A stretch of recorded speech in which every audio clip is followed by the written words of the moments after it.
الله أكبر الله أكبر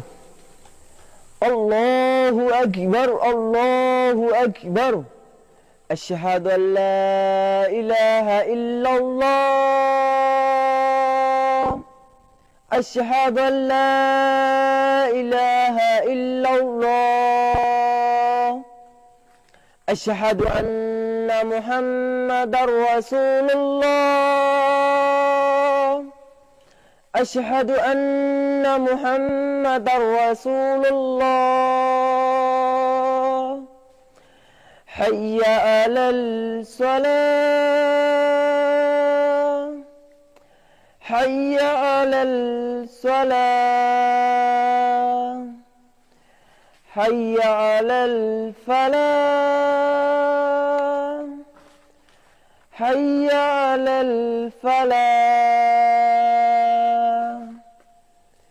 الله أكبر الله أكبر لا إله إلا الله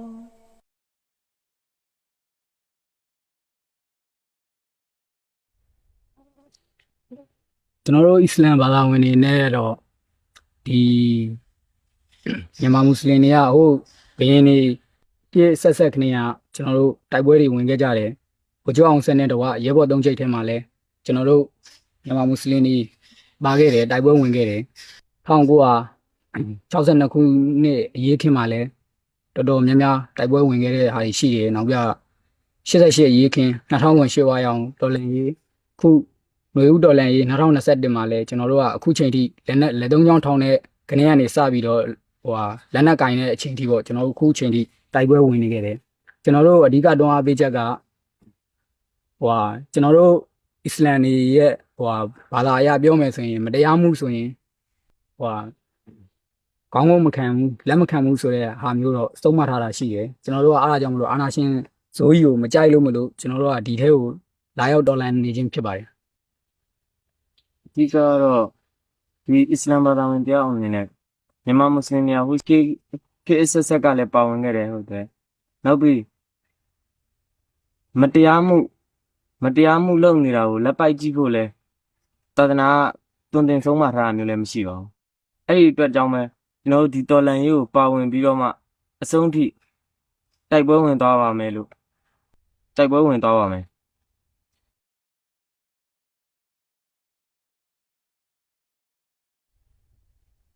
ကျွန်တော်တို့ဒီတက်တွင်းမှာနေတာကတော့ခွဲခြားဆက်ဆံခြင်းခံတာတော့မရှိဘူးပေါ့ကျွန်တော်တို့အစားတောက်ကစားပေါ့ကျွန်တော်တို့ရဲဘော်တွေကကျွန်တော်တို့မစားတဲ့အသားဆိုရင်လည်းကျွန်တော်တို့တစ်ဖြင့်တစ်မျိုးလုပ်ပြီးတယ်ကျွန်တော်တို့မကြိုက်တဲ့အရာတွေဘာတွေဆိုရင်လည်းသူတို့ကလည်းသူတို့ရှောင်ကျင်ပြီးတော့ကူညီဖေးမှကြတယ်ပေါ့ဒီရမဇန်လမြတ်တွေဘာတွေဆိုရင်လည်းကျွန်တော်တို့ဒီရိုဇာစောင့်နိုင်မှုအတွက်သူတို့ဝိုင်းဝန်းပြီးတော့လုပ်ပေးတာရှိတယ်မဟုတ်တော့၎င်း ဒီအချူရီတော်၎င်းကျွန်တော်တို့အဲ့လိုမျိုးတက်နိုင်တာလုပ်ပြီးတယ်ဒီစိတ်ဒီစားချိန်တွေပါလေဆိုလဲသူတို့ဝိုင်းဝန်းပြီးတော့ကူညီပြီးတော့ချက်ကြွရတွေပါရှိတယ်ကျွန်တော်တို့လည်းအဲ့လိုပဲကျွန်တော်တို့ဘာသာကိုလေးသားတယ်လို့ကျွန်တော်တို့လည်းအပြန်လည်လေးသားတယ်သူတို့ဒီတကြံကာလတွေမှာ21ရက်တွေပါလေဖျားပွဲတွေပါလေဆိုလဲကျွန်တော်တို့လိုက်သွားပြီးတယ်အလူတူလိုက်သွားပြီးတယ်ဖျားတွေပါလေတန်ရှင်းလုပ်ပြီးတယ်အဲ့လိုမျိုးခွဲခြားဆက်ဆံတာတွေပါလေကတော့ကျွန်တော်တို့မှာမတွေ့ကြုံခဲ့ရဘူးပေါ့ဒီသွားတာကလည်း ဘာသာပေါင်းစုံလူမျိုးပေါင်းစုံနဲ့ဖက်ဒရယ်ဒီမိုကရေစီကိုတွားနေတဲ့အချိန်မှာကျွန်တော်တို့လူငယ်တွေရောဒီတော်လှန်ရေးရဲဘော်တွေအကုန်လုံးကအဲ့လိုမျိုးခွဲခြားဆက်ဆံတာကတော့ကျွန်တော်တို့မတွေ့ရဘူးပေါ့ဒီအင်းနစ်တွေဘာတွေရောက်လာပြီဆိုရင်ကျွန်တော်တို့စစ်မြေပြင်မှာရောက်နေတယ်ဆိုရင်တော့မှကျွန်တော်တို့ပျော်ရွှင်အောင်ဖန်တီးပေးတယ်သူတို့မိုးဘိုးတော်၎င်းပေါ့မုတ်ချိုကျွေးတာတော့၎င်းသူတို့မရှိရလိမ့်မယ်ကျွန်တော်တို့ကိုကူညီပံ့ပိုးပြီးတော့ဖြည့်ရှင်းပေးကြရပေါ့တော်လှန်ရေးညီကိုတွေကတော့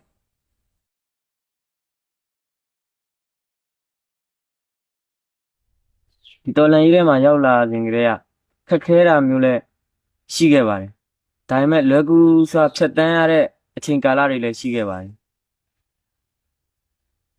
ဘယ်တဦးတယောက်ကမှဘယ်လူမျိုးကမှဘယ်ဘာသာဝင်ကမှဘာသာခွဲခြားပြီးတော့ပြောဆိုတာမျိုးအပြုအမူလုပ်တာမျိုးတခါမှတော့မကြုံခဲ့ဘူးပါဘူးဗျ။ ဘာသာတရားတဦးနဲ့တဦးကတော့ကျွန်တော်တို့ကကိုယ့်ဘာသာသူ့ဘာသာကတော့ကျွန်တော်တို့အပြန်လည်လေးစားမှုတော့ရှိကြတယ်ဗျရှိကြတယ်ဆိုတာတယောက်နဲ့တယောက်ကျွန်တော်တို့ဆိုရင်ကျွန်တော်တို့ဝေပြုချိန်မှာ ဝေပြုချိန်ကတရက်ကို9ချိန်ရှိတယ်ကျွန်တော်တို့ဝေပြုချိန်9ချိန်ရှိတဲ့အထဲမှာကျွန်တော်တို့အားတဲ့ချိန်ဝေပြုဖို့အတွက်သူတို့တချို့အချိန်တွေကျွန်တော်တို့မအားဘူးဆိုရင်တော့မှသူတို့ကအပြန်လည်လေးစားတဲ့အနေနဲ့တကယ်ချင်းမင်းသွားပြီးတော့ဝေပြုလိုက်ငါတို့ဆက်လုပ်ထားလိုက်မယ်ရှေ့တန်းမှာလည်းအဲ့လိုပဲကျွန်တော်တို့ဝေပြုဖို့ဆိုရင်သူတို့ကင်းဆောင်ပေးတာတွေပါတယ်ရှိတယ်အဲ့လိုမျိုးအပြန်လည်လေးစားမှုပေါ့သူတို့ကျွန်တော်တို့ဗုဒ္ဓဘာသာဝင်တွေတိုက်ပွဲထွက်မဲ့ဘာညာဆိုရင်လည်းကျွန်တော်ဆိုရင်သူတို့ဖျားပန်းဝယ်ပေးတာအစားအမွှေးတိုင်ဝယ်ပေးတာအစားအဲ့လိုမျိုးဖျားเจ้าထဲမှာလိုက်ပြီးတော့တကယ်ချင်းမင်းတိုက်ပွဲမသွားခင်မင်းတို့ဖျားကိုရှစ်ခိုးခဲ့အောင်အဲ့လိုမျိုးနှက်ပြခဲ့အောင်ဘာညာအစားအဲ့လိုမျိုးတွေထိအပြန်လည်လေးစားမှုနဲ့ကျွန်တော်တို့ကူညီပြီးတော့သွားတာတွေရှိတယ်ခွဲခြားဆက်ဆံတာတွေဘာတွေကတော့မရှိဘူးပေါ့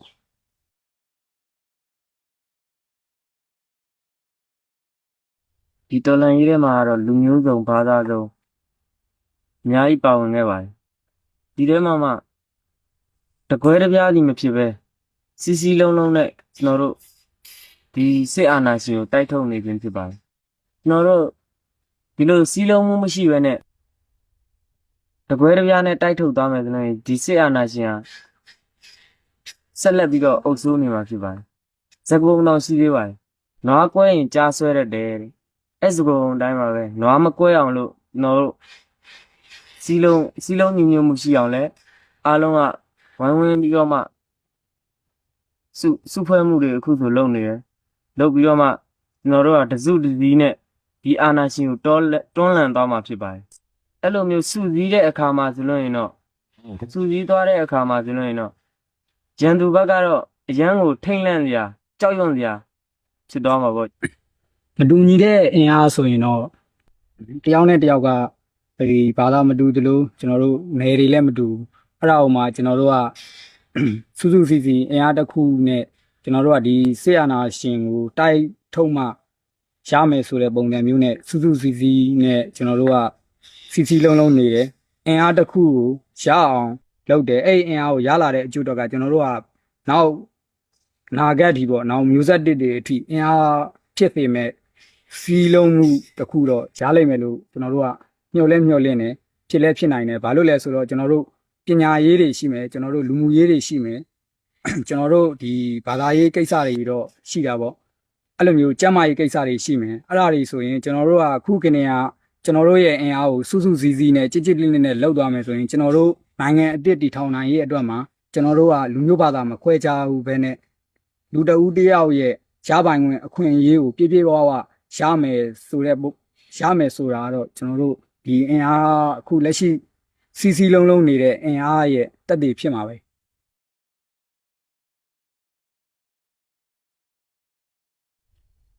ဝမ်းတော့နေတာပေါ့အိမ်နဲ့ခွဲပြီးတော့မှဒီလိုမျိုးတိုးတောင်ရဲ့ကြားထဲမှာမိသားစုနဲ့ခွဲပြီးတော့မှတယောက်တည်းလာပြီးတော့ဒီလိုအင်းနေမှာဖြတ်တန်းရတယ်ပြောဝမ်းတော့နေတာပေါ့ဒါပေမဲ့ဝမ်းမနေတာကတော့တနေ့တစ်ချိန်မှာငါအကောင့်ပဂရိအတိုင်းမိသားစုကြီးကိုပြန်နိုင်ရမယ်ဆိုတော့စိတ်လေးတော့အမြဲထားပါတယ်ဒီစစ်အာဏာရှင်အောက်ကနေလွတ်သွားတဲ့တနေ့ဒီစစ်ပွဲကြီးပြီးဆုံးသွားတဲ့တနေ့ရောက်လို့ရင်တော့ကျွန်တော်မိသားစုတွေကိုပဲအရင်ဦးဆုံးပြန်ပြီးလို့ရင်မိသားစုနဲ့အတူတူပဲပျော်ရွှင်နေထိုင်သွားမှာပါအိမ်နဲ့ခွဲခွာပြီးတော့လာခဲ့တာဆိုတော့အင်းနေလင်မျိုးမှာကျွန်တော်တို့တယောက်တည်းနဲ့ဖြတ်တန်းရတဲ့ကာလတွေမှာတော့ကျွန်တော်တို့အိမ်ကိုလည်းလွမ်းတာပေါ့ဒီဖြတ်တန်းနေတဲ့အချိန်မှာပျော်ရွှင်မှုရလာလို့မေးကြည့်တယ်ကျွန်တော်တို့စိတ်ခံစားချက်ထဲမှာတော့ပျော်ရွှင်မှုဆိုတာကတော့လောလောဆယ်မှာတော့ကျွန်တော်တို့ကမရှိသေးတဲ့အတွက်ကျွန်တော်တို့အခက်အခဲများစွာနဲ့တော့ဖြတ်တန်းရတယ်ကျွန်တော်တို့ရှေ့တန်းမှာရှောင်းနေတဲ့ကာလတွေမှာလည်းကျွန်တော်တို့အစ်ဆိုတာကိုရှေ့မှာလည်းကျွန်တော်တို့ကဖြတ်တန်းခဲ့ရတယ်ပေါ့ဘာလို့လဲဆိုတော့ကျွန်တော်တို့အိမ်မှာကျွန်တော်တို့ငကိုတော့နေခဲ့တဲ့ချိန်ဒီမှာဆိုရင်ကိုမိသားစုနဲ့ကိုဒီကိုကျွန်တော်တို့ကကောင်းမွန်ဖြတ်တန်းတယ်အခုလိုတော်တဲ့တောင်ထဲမှာရောက်နေတဲ့အချိန်မှာဖြတ်တန်းရတဲ့အချိန်ဒီမှာကျွန်တော်တို့ဝမ်းနေတယ်လို့ကျွန်တော်တို့ပျော်တယ်ဘာလို့လဲဆိုတော့ခါကြတော့ကျွန်တော်တို့ကတစ်ချိန်ကြာရင်ကျွန်တော်တို့အိမ်ကိုကျွန်တော်တို့ပြန်နိုင်မယ်ဆိုတဲ့ယုံကြည်ချက်ရှိနေလို့ကျွန်တော်တို့ကဝမ်းနေခြင်းစွာနဲ့ဖြတ်တန်းနေရတာပေါ့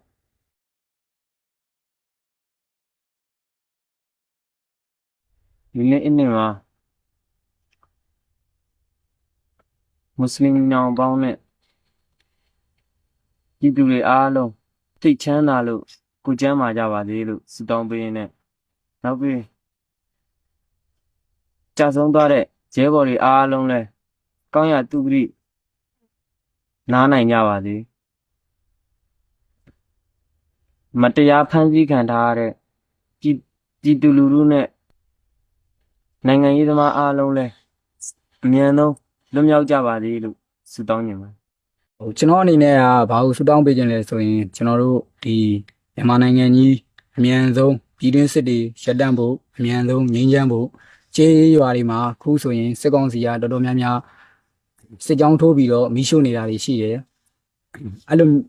အဲ့ရဲ့ပြည်သူတွေကိုလည်းသူတို့တော့ကဓာတ်ရောက်နေတဲ့အချိန်တွေမှာကျွန်တော်တို့ကဟိုဒီဒါမျိုးတွေမကြုံရဖို့အတွက်ကျွန်တော်တို့ကဒွါမှာလဲစုမုံကောင်တောင်းမယ်ပေါ့နောက်ကြတော့ကျွန်တော်တို့အဓိကကတော့ကျွန်တော်တို့ဒီစစ်အာဏာရှင်ဆိုကြီးအမြန်ဆုံးပြုတ်ကျပါစေဆိုပြီးတော့စုမုံကောင်တောင်းမယ်ကြာသွားတဲ့ရဲဘော်တွေဒီကျွန်တော်တို့ဖမ်းပြီးထိမ့်သိမ်းခံရတဲ့နိုင်ငံရဲ့ခေါင်းဆောင်တွေနိုင်ငံရေးကျောင်းသားတွေဒီလူဦးတော်လှန်ရေးသမားတွေအများကြီးပဲဖမ်းပြီးထိမ့်သိမ်းခံရတဲ့သူတွေလည်းအမြန်ဆုံးလွတ်မြောက်ပါစေဒီအာဏာရှင်ဆိုကြီးအမြန်ဆုံးကြာဆုံးပါပြီဆိုပြီးတော့ဆုတောင်းပါတယ်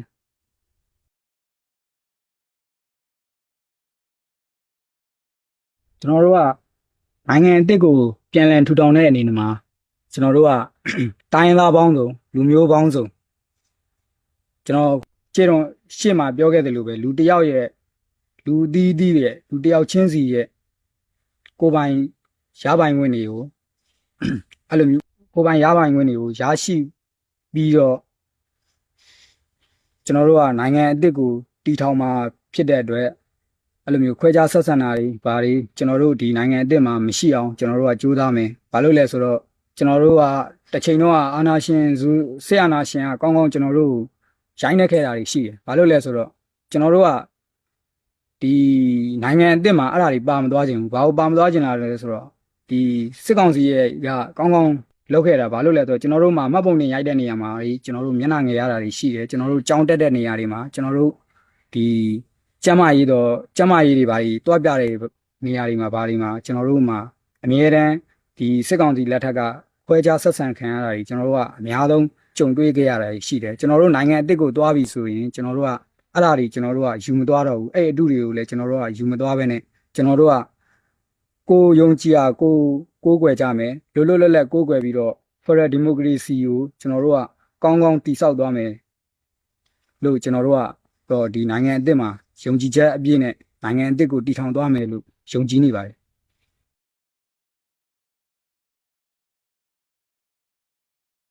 ဒီမှာရှိနေတဲ့အစ္စလမ်ဘာသာဝင်အားလုံးကိုအစ္စလာမုအလိုင်ကွမ်လို့နောက်ပြည်သူတွေအားလုံးငြိမ်းချမ်းသာယာမှုအပေါင်းကြားရောက်ပါစေ